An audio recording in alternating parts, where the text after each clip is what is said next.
ഇടുക്കിയിൽ അതിഥി തൊഴിലാളികൾക്കിടയിൽ മലേറിയ രോഗം പടരുന്നത് ആശങ്ക പടർത്തുന്നു. കഞ്ചിയാറിൽ കഴിഞ്ഞ ദിവസം മരിച്ച ജാർഖണ്ഡ് സ്വദേശിനിയുടെ ഭർത്താവിന് മലേറിയ സ്ഥിരീകരിച്ചു. ജില്ലയിൽ ഈ വർഷം 277 പേർക്കാണ് രോഗം ബാധിച്ചത്. ഇടുക്കി ജില്ലയിൽ അതിഥി തൊഴിലാളികൾ കൂടുതൽ താമസിക്കുന്ന ഇടങ്ങളിലാണ് മലേറിയ പടർന്നു പിടിക്കുന്നത്. ഈ വർഷം ഇതുവരെ 277 പേർക്ക് രോഗം സ്ഥിരീകരിച്ചു. ഇതിൽ 3 പേർ ചികിത്സ തേടാതെ ആശുപത്രിയിൽ നിന്നും പോയതും ആശങ്ക വർദ്ധിപ്പിക്കുന്നു.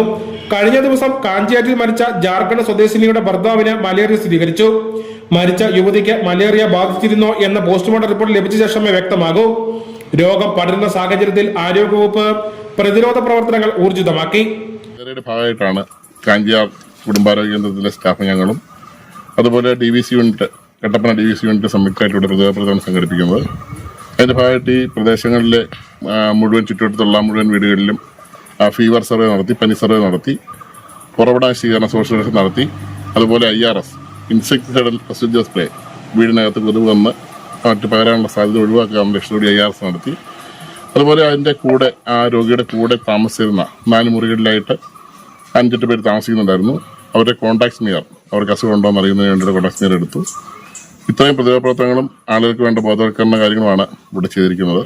ഇതര സംസ്ഥാനങ്ങളിൽ നിന്നും ഇടുക്കിയിലെ ഏലത്തോട്ടങ്ങളിൽ പണിക്കെത്തുന്ന തൊഴിലാളികളുടെ കൃത്യമായ വിവരം ആരോഗ്യ വകുപ്പിന്റെ പക്കലില്ല. ഇതുമൂലം രോഗപരിശോധനയ്ക്കോ ചികിത്സ നൽകുന്നതിനോ പലപ്പോഴും കഴിയാറുമില്ല. മലേറിയയ്ക്ക് പുറമെ മന്ത് പോലുള്ള രോഗങ്ങളും അതിഥി തൊഴിലാളികളിൽ വ്യാപകമാണ്. ഇതര സംസ്ഥാനങ്ങളിൽ നിന്നും എത്തുമ്പോൾ തന്നെ രോഗപരിശോധന കർശനമാക്കിയില്ലെങ്കിൽ പകർച്ചവ്യാധികൾ പടരാനുള്ള സാധ്യത കൂടുതലാണ്. News bureau, Kattappana.